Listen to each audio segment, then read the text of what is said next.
Siempre hay algo fascinante en la forma en que, digamos, damos por sentadas las cosas que vemos todos los días. Totalmente. Como que nos acostumbramos a la magia visual, ¿no? Exacto. O sea, pensemos en una imagen súper clásica de la infancia. Un vaso transparente lleno de agua sobre la mesa de la cocina y adentro un lápiz. Ah, el famoso lápiz roto. Ese mero. Al mirarlo desde un lado, el lápiz parece estar, pues, violentamente quebrado o desplazado justo en esa línea horizontal donde el agua se encuentra con el aire. Sí, es un efecto súper dramático si lo miras de cerca. Y no es el único. O pensemos en un viaje largo por carretera, en un día muy caluroso de verano. A lo lejos, sobre el asfalto hirviendo, parecen formarse estos charcos de agua brillante. Que bailan y luego desaparecen de la nada a medida que el auto se acerca. Casi invisible de unos anteojos. Con un simple trozo de cristal curvo, logran devolverle la nitidez absoluta al mundo para quienes tienen visión borrosa. Es increíble cuando te pones a pensarlo. O sea, parece magia literal. Pero tiene una explicación profunda, claro. Y la misión en la inmersión de hoy es justamente tomar el documento Principios Fundamentales de la Óptica del autor Cristian Mojica Cacique y desentrañar exactamente cómo y por qué la luz decide jugar estos trucos con la vista. Me encanta el enfoque, porque vamos a traducir pura física teórica a la vida cotidiana. Exacto, para entender por qué básicamente nuestros ojos nos mienten. Y el punto de partida que plantea el texto cambia completamente la perspectiva de cualquiera, ¿eh?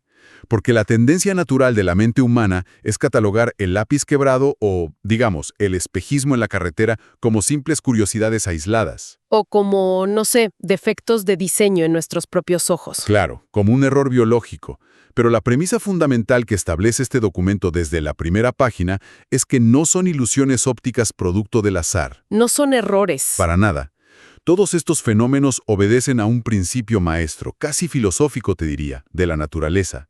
Y ese principio es la optimización extrema. A ver, optimización. O sea, la luz busca hacer las cosas rápido. Exactamente.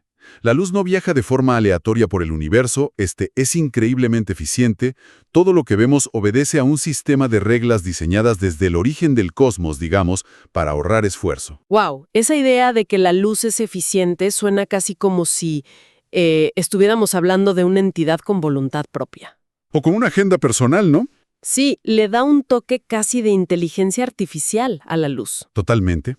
Y si el lápiz en el vaso no está realmente roto, que es algo que la experiencia física nos confirma inmediatamente al sacarlo del agua y tocarlo, entonces hay un vacío de información enorme. Hay un truco ahí en el medio. Claro, ¿qué está haciendo la luz en ese trayecto microscópico, desde el lápiz sumergido hasta nuestros ojos, para lograr engañar a la percepción de esa manera tan convincente? Pues supongo que para entender el engaño final, primero hay que entender la lógica básica de cómo la luz elige su camino a través del espacio. Ajá, antes de llegar a la retina, digamos. Exacto. Y ese es el pilar conceptual de todo el fenómeno. Algo que en los círculos de la física se conoce como el principio de Fermat, o, y este nombre me gusta más, el camino del tiempo mínimo. El camino del tiempo mínimo. Suena poético. ¿Lo es? Hay un mito muy extendido que nos enseñan desde la educación primaria. Esa idea inquebrantable de que la luz viaja siempre en línea recta. Sí, incondicionalmente, sin importar que se le cruce. Claro, pero la realidad física descrita por Mojica Cacique es mucho más elegante. El principio de Fermat postula que, para ir de un punto de origen a un destino, la luz siempre recorrerá la trayectoria específica que le tome el menor tiempo posible. Ok, el menor tiempo posible. Y el detalle verdaderamente revolucionario aquí, escucha bien esto, es que la ruta más rápida no siempre es la distancia más corta. Un momento, a ver. Eso choca de frente con la geometría básica. O sea, una línea recta entre un punto A y un punto B siempre va a ser la distancia más corta, en centímetros o metros. Geométricamente sí. Entonces, ¿cómo es físicamente posible que recorrer una distancia mayor tome menos tiempo? Me perdí un poco ahí. Es una aparente paradoja, claro. Pero el texto lo resuelve con una analogía pedagógica muy ilustrativa. A ver, imaginemos a un salvavidas profesional. Ok, lo tengo. Está sentado en su torre de vigilancia, allá arriba en la orilla de la playa. De repente, nota que un nadador necesita ayuda desesperadamente en el agua. un rescate en proceso. Ajá, este nadador se encuentra a cierta distancia mar adentro, pero también desplazado lateralmente, o sea, no está justo enfrente. Está en posición diagonal respecto a la torre de vigilancia. Exactamente diagonal. El salvavidas tiene un solo objetivo aquí, llegar al nadador en el menor tiempo humanamente posible para salvarlo. Claro, el tiempo es vida en ese caso. Sí, y si trazamos una línea recta perfecta, digamos geométrica, desde la silla de la torre hasta el nadador en el agua, esa sería indiscutiblemente la distancia mínima absoluta en metros. El camino directo. Y de hecho, el instinto básico diría que hay que seguir esa línea recta, sin desviarse para llegar antes, ¿no? Pero seguir esa línea recta presenta un problema mecánico severo. Esa trayectoria diagonal obligaría al salvavidas a entrar al agua muy pronto, súper cerca de la base de su torre. Ah, y tendría que nadar en diagonal una distancia enorme. Exacto. Y la resistencia del agua hace que el cuerpo humano se mueva muchísimo más lento al nadar que al correr por la arena. Nadar es ineficiente en términos de velocidad si lo comparas con correr. Claro, en la arena vas volando y en el agua vas súper lento peleando contra las olas. Entonces, la ruta óptima real, la que de verdad salva la vida del nadador, es completamente diferente a la línea recta. Ok, entonces, ¿qué hace el salvavidas? Pues corre una mayor distancia por la arena de la playa, donde su velocidad de desplazamiento es máxima. Se mantiene en tierra firme la mayor cantidad de tiempo posible. Ah, claro, corre por la orilla hasta quedar casi enfrente del nadador. Exacto. Al llegar a un punto específico más cercano al nadador, hace un giro brusco, un quiebre deliberado en su trayectoria y entra al agua. O sea que hace una especie de forma de L abierta. Sí, esto le permite nadar la menor distancia posible en el medio lento, que es el agua. El salvavidas recorre más metros en total, pero el cronómetro marca un tiempo de llegada mucho menor. ¡Qué maravilla! Interesante la cosa. Porque esa analogía tiene mucho sentido y hace pensar inmediatamente en una herramienta tecnológica que usamos a diario. ¿A qué te refieres? A las aplicaciones de navegación GPS. Como para evitar el tráfico. Ah, buenísimo. O sea, a veces al intentar cruzar una ciudad que está súper congestionada, la aplicación te marca una ruta rarísima en el mapa. Si analizas la pantalla, la línea recta evidente sería ir por el centro geográfico, digamos, cortando por todas las avenidas principales. Sí, la distancia más corta en kilómetros. Exacto. Pero el algoritmo del GPS hace algo que parece súper contraintuitivo a primera vista. Desvía la ruta hacia una gran autopista periférica, trazando una curva inmensa alrededor de toda la ciudad. Una vuelta gigantesca. Sí que suma muchísimos más kilómetros al trayecto total. Sin embargo, la instrucción es ir por ahí porque en la autopista el vehículo se va a desplazar a 100 kilómetros por hora de forma constante. Claro, en lugar de estar atascado deteniéndose en, no sé, 50 semáforos distintos en la ruta corta del centro. Exactamente. El objetivo final del algoritmo, al igual que el de la luz, es ahorrar minutos, no ahorrar kilómetros. Es como si la luz estuviera constantemente escaneando su entorno para evitar el tráfico denso de ciertos materiales. Lo fascinante aquí es que esa comparación da justo en el clavo. De verdad describe cómo se comporta la luz a nivel microscópico al atravesar diferentes sustancias. O sea, la luz frena físicamente. Totalmente. Al igual que un vehículo experimenta un cambio radical de velocidad al pasar de una calle residencial congestionada a una vía rápida despejada, la luz cambia su velocidad dependiendo de la densidad del medio por el que viaja. ¡Wow! Siempre pensé que la velocidad de la luz era, tipo, una constante absoluta que nunca cambiaba. Bueno, la luz se mueve a su velocidad máxima, ese famoso límite universal, solo en el vacío absoluto del espacio. Ah, ok.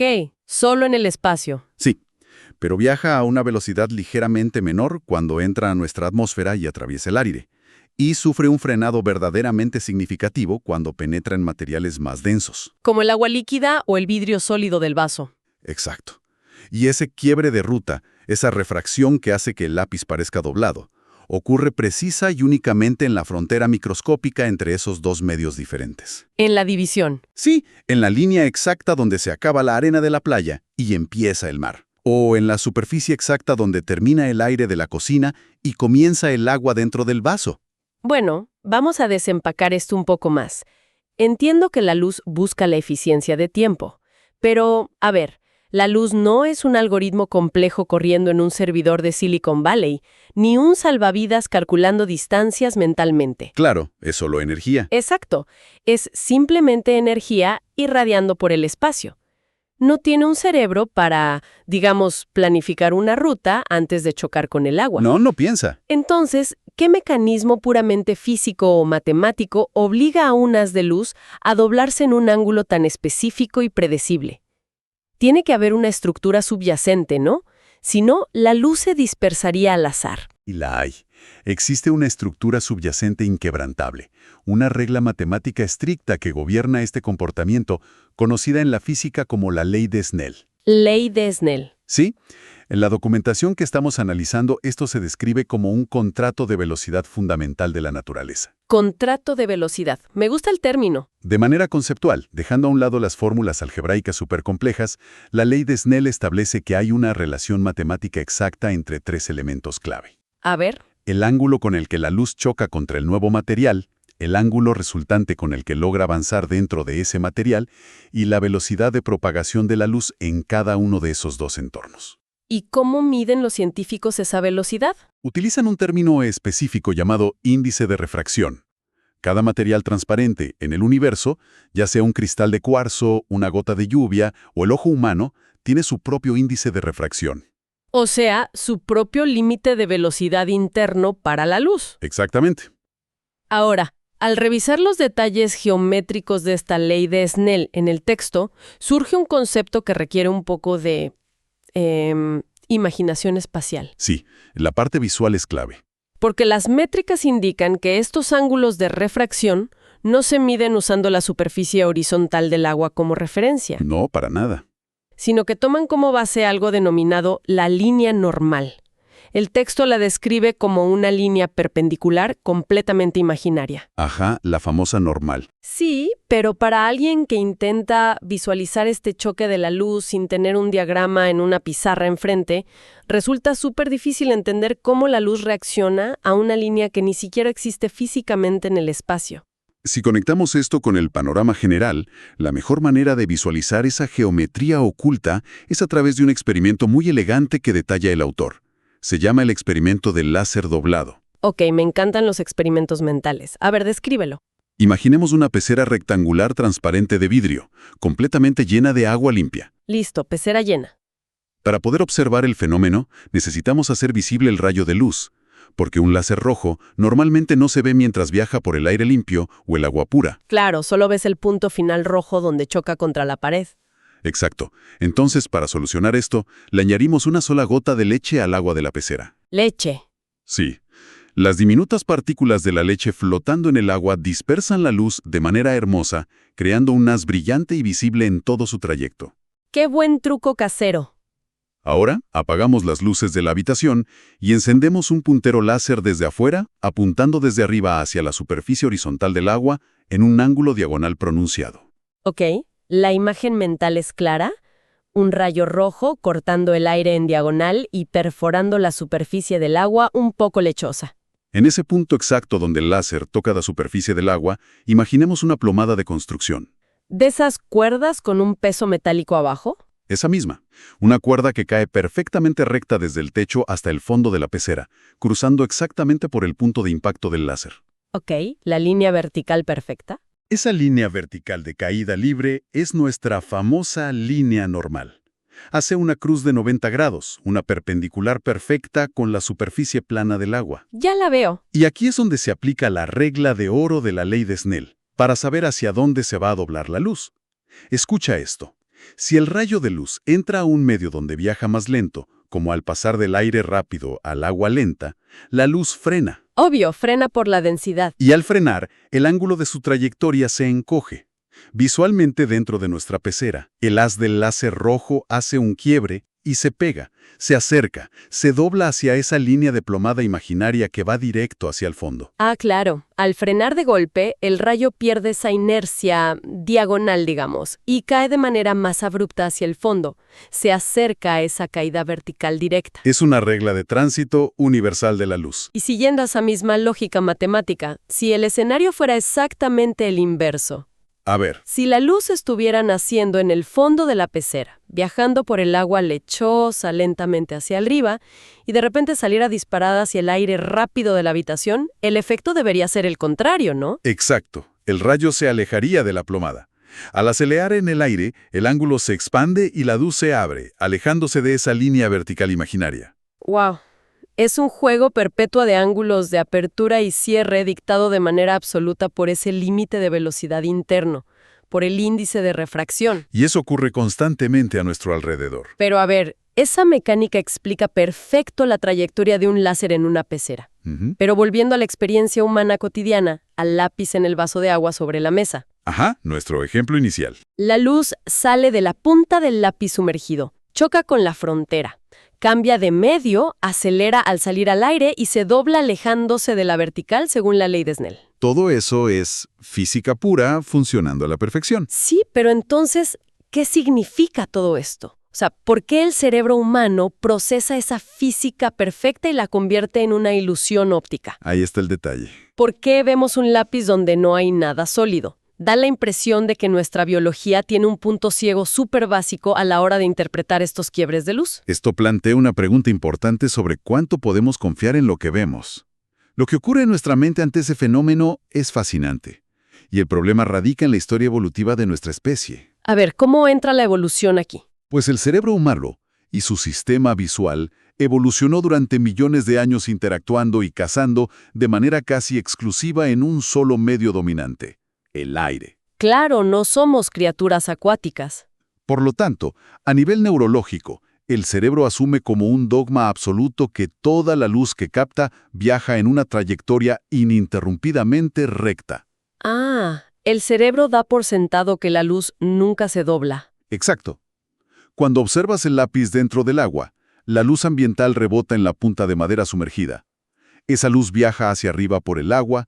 Al cruzar la frontera y salir al aire de la cocina, la luz de repente acelera y se dobla de forma brusca hacia tus ojos. O sea, la luz dobló su camino físico en el espacio real y llega a los ojos desde una dirección ligeramente diferente a la que tenía cuando empezó su viaje desde el lápiz. Pero tu cerebro no tiene un sensor para detectar que la luz sufrió un desvío en el camino. Recibe los fotones y aplica su programación por defecto. Traza una línea recta geométrica hacia atrás. Exacto. En sentido inverso a la luz que entra al ojo, asumiendo ciegamente que la luz nunca alteró su rumbo. Y al proyectar esa línea recta imaginaria hacia el fondo del vaso, el cerebro termina pintando la imagen visual de la punta del lápiz en un lugar del espacio donde físicamente solo hay agua. ¡Wow! Genera la percepción de un lápiz fantasma desplazado de su posición material real. O sea que la ilusión no es un fallo de la luz, es un fallo del algoritmo predictivo de nuestro propio cerebro. Es literalmente la neurología básica siendo hackeada por las reglas de tránsito del universo. El cerebro es engañado por su propia suposición de líneas rectas. ¡Qué increíble! Y el documento lleva esta manipulación perceptiva a escenarios aún más sorprendentes con otros experimentos. Sí, para demostrar que no solo se pueden distorsionar formas, sino que puedes ocultar y revelar objetos a voluntad. Hay un experimento en el texto sobre una moneda que aparece y desaparece que me resultó alucinante, precisamente por no requerir tecnología avanzada, solo geometría básica. Ajá. Esa es una de las demostraciones más contundentes de cómo la refracción puede alterar radicalmente la posición percibida de la materia sólida. Cuéntalo para quienes nos escuchan. El montaje requiere elementos súper cotidianos, una taza de cerámica completamente opaca como una taza grande para tomar café, y una simple moneda colocada plana en el fondo. Ok, taza y moneda en el fondo. El experimento inicia pidiendo a un observador que mire hacia el interior de la taza. Luego, esta persona debe retroceder lentamente, paso a paso, alejándose de la mesa. Ajá. Llega a un punto trigonométrico exacto en el que el borde superior de la pared de cerámica bloquea por completo la línea de visión directa hacia el fondo. Físicamente la moneda queda eclipsada. Queda escondida detrás del muro sólido que forma el material de la taza. Sí, no hay fotones rebotando de la moneda que logren esquivar el borde en línea recta para llegar a tu ojo. La moneda es invisible desde esa perspectiva lejana. Hasta ahí todo tiene sentido geométrico. Pero el experimento introduce la variable de cambio de medio. Sin mover la moneda ni un milímetro y manteniendo el observador congelado en esa misma posición lejana, otra persona vierte agua cuidadosamente dentro de la taza opaca hasta llenarla. Y ahí es donde la cabeza te explota. En ese instante, ocurre un fenómeno visual extraordinario. La moneda en el fondo parece deslizarse hacia arriba y vuelve a aparecer lentamente dentro del campo de visión del observador. Como si el nivel del agua hubiera levantado físicamente el metal hacia la superficie, haciendo que levitara a la vista de todos. Pero la moneda sigue inmóvil en el fondo. Lo que verdaderamente levitó, lo que cambió de altura, fue la trayectoria de la imagen misma. La luz, rebotando. Exacto. La luz ambiental choca contra la moneda en el fondo de la taza llena. Al rebotar hacia arriba y alcanzar la superficie del agua, esa luz intenta salir al aire. Según la ley de Snell, al pasar a un medio menos denso, la luz acelera bruscamente y sufre un desvío, alejándose de nuestra famosa línea vertical. Claro, se abre. Y este quiebre angular específico en la superficie le permite a la imagen de la moneda esquivar la pared física de cerámica. El agua, literalmente, dobla la trayectoria de la luz en un ángulo que la hace asomarse por encima del borde y viajar directamente hacia los ojos. O sea, la luz es obligada a tomar una curva cerrada para rodear un obstáculo sólido y llevar información visual a un punto ciego. Es como magia física. Y es el mismo principio físico exacto que genera los espejismos de agua en el asfalto que mencionamos al principio del programa, ¿no? Exactamente el mismo. El calor extremo del pavimento crea capas de aire caliente y aire frío cerca del suelo. Como estas capas tienen densidades distintas, cambian progresivamente el límite de velocidad de la luz. Entonces la luz se va curvando. Sí, curvándola suavemente una y otra vez hasta que la imagen del cielo azul termina reflejándose contra el suelo caliente y subiendo hacia los ojos de los conductores. Creando la falsa apariencia de un charco de agua azul en el asfalto. La temperatura, igual que el agua en la taza, dobla las esquinas de la luz. Es un fenómeno universal que se repite en la atmósfera, en el agua y en el cristal. Modificar la velocidad de la luz mediante cambios en la densidad del medio es la clave para manipular la información visual. Y si alterar esas velocidades y forzar a la luz a tomar ángulos extremos permite hacer aparecer monedas detrás de muros y crear falsos charcos de agua, el experimento final propuesto aborda el extremo opuesto del espectro. Sí, la pregunta es, ¿qué sucede cuando se anula por completo esta mecánica? Exacto. El desafío plantea cómo alcanzar el nivel máximo de manipulación visual, o sea, la invisibilidad. Palabras mayores. Sí. Todo gira en torno a anular esa diferencia en los índices de refracción. Es decir, explorar un escenario donde la luz no se ve obligada a frenar ni a cambiar de velocidad en absoluto al cruzar una frontera. Llevar el concepto a ese límite es comprender la verdadera naturaleza de la visión humana. A lo largo de todo este recorrido, ha quedado establecido que la refracción, o sea, el quiebre visible de la luz, existe exclusivamente porque hay una diferencia de velocidad de propagación entre dos materiales. Si las velocidades son diferentes, hay refracción. Exacto. El experimento para anular esto sugiere tomar un vaso de vidrio transparente muy pequeño, tipo un vaso tequilero. Ajá, un caballito. Eso, y colocarlo dentro de un recipiente de vidrio mucho más grande. Si la habitación está llena de aire, se pueden ver perfectamente los bordes del vaso pequeño en el interior. Se ven porque la luz viaja rápido por el aire de la habitación, choca contra el vidrio sólido, se frena abruptamente, se dobla. Y ese quiebre es lo que los ojos interpretan como el contorno de un objeto. Lo resumiste perfecto. Si se llena el recipiente grande con agua común, el vaso pequeño sigue siendo visible, aunque un poco distorsionado, porque sigue habiendo una caída de velocidad significativa al pasar del agua al cristal sólido. Sigue habiendo un contraste de tráfico, usando la analogía del GPS. Exacto, pero la revelación surge al sustituir el agua por líquidos muy específicos, como el aceite de cocina convencional o la glicerina líquida transparente. Aceite de cocina común y corriente. Sí. Y ese es el secreto mejor guardado de la óptica clásica. Resulta que las propiedades físicas moleculares de ciertos vidrios especiales, como el Pyrex, y las del aceite de cocina o la glicerina, comparten una característica estadística fascinante. ¿Cuál es? Su índice de refracción, esa cifra que determina el límite de velocidad para los fotones, es numéricamente idéntico. Es un empate perfecto en la física de los materiales. ¡Wow! Lo que significa que, para la luz, no hay ninguna diferencia física. Cero diferencia. Si viaja a una velocidad constante por el interior del aceite y al chocar contra la pared sólida del vaso de vidrio no se encuentra con un límite de velocidad distinto, pues no hay motivo para frenar. Y sin frenado brusco, la ley de Snell nos dice que no hay refracción. Absolutamente ninguna refracción. Exacto. Cuando se vierte el aceite transparente en el recipiente grande hasta cubrir por completo el vaso pequeño de vidrio, la magia ocurre frente a los ojos. El haz de luz ambiental atraviesa el aceite denso y llega a la superficie del vidrio. Pero como el límite de velocidad no cambia, ¿qué pasa? Pues que la luz atraviesa la pared sólida del vaso en una trayectoria perfectamente recta, imperturbable, como si el vidrio simplemente no existiera. ¡Qué locura! Para el fotón en movimiento, el cristal sólido y el aceite líquido son exactamente el mismo entorno. Al no existir ningún quiebre en la trayectoria de la luz, no se producen reflejos de superficie, ni destellos ni distorsiones geométricas. Y sin esas diminutas interrupciones visuales, el cerebro humano se queda sin datos para procesar contornos. Totalmente oscuras en términos de bordes. Ante la simple mirada de cualquiera que haga el experimento, el vaso de vidrio sólido, pesado y tangible, desaparece por completo en medio del fluido. ¡Wow! Es absorbido por el vacío visual. Se vuelve 100% invisible, pese a estar ahí mismo, al alcance de la mano si metes los dedos y lo tocas. Ese concepto redefine completamente lo que significa la vista, honestamente. Demuestra que el cerebro humano en realidad no ve la materia sólida de los objetos transparentes. No, no la ve en absoluto.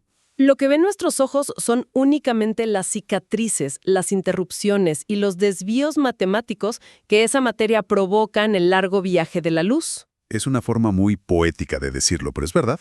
Si se logra encontrar un material que no altere ni interrumpa ese viaje armónico, el cerebro simplemente lo elimina de la existencia percibida. Así de fácil. Recapitulando todo este recorrido analítico, creo que queda abrumadoramente claro que ver un lápiz aparentemente roto en un vaso de agua no es un fallo insignificante de la vista biológica. No, para nada. Es en realidad la manifestación visible de que la luz actúa bajo un mandato pragmático y súper riguroso. Busca eternamente la ruta que le tome menos tiempo, guiada por el principio de Fermat. Tal cual. Y para ejecutar esa eficiencia perfecta, está encadenada a las leyes inquebrantables de los ángulos y la velocidad de propagación dictadas por la ley de Snell. Y en ese cruce violento y constante de fronteras entre aire, agua y cristal, mientras la luz acelera, frena y vuelve a acelerar, termina proyectando estas imágenes fantasmas y distorsiones. Distorsiones que nuestra neurología, que está tan adaptada a las líneas rectas simples en el aire, es completamente incapaz de interpretar correctamente. Sintetizar la dinámica de esa forma permite comprender, digamos, el verdadero alcance del trabajo que analizamos hoy. Desmenuzar estos principios que plantea Mojica Cacique no es solo un ejercicio académico, es retirar un velo perceptual. Literalmente. Permite apreciar la geometría hipersofisticada, que hace posible nuestra interacción con el entorno tridimensional. Cada destello de luz rebotando en el pavimento caliente, cada distorsión al fondo de una taza, cada lente curvo que corrige una mirada, lleva grabada en su interior esa firma matemática indiscutible de optimización universal. Es hermoso. Y desarmar toda esta mecánica de la luz deja resonando una idea, muy fascinante en el aire, para explorar más allá de la óptica clásica. ¿En qué estás pensando? Pues que si un experimento súper rudimentario en la mesa de la cocina, con aceite y un pequeño vaso de vidrio, demuestra irrefutablemente que igualar el índice de refracción hace que un material sólido desaparezca del espectro visual, ¿hacia dónde se dirige el futuro de la ingeniería y la ciencia de materiales? Uy, ese es un campo enorme. Porque actualmente existen laboratorios experimentando con la estructura molecular de materiales sintéticos. Queda la provocativa incógnita de si en unas décadas la humanidad será capaz de fabricar objetos físicos complejos. Como, no sé, escudos deflectores o algo así. Quizá escudos o vehículos aerodinámicos, o incluso indumentaria, ropa construida con materiales que puedan manipular dinámicamente su propio índice de refracción interno. Materiales inteligentes. Exacto.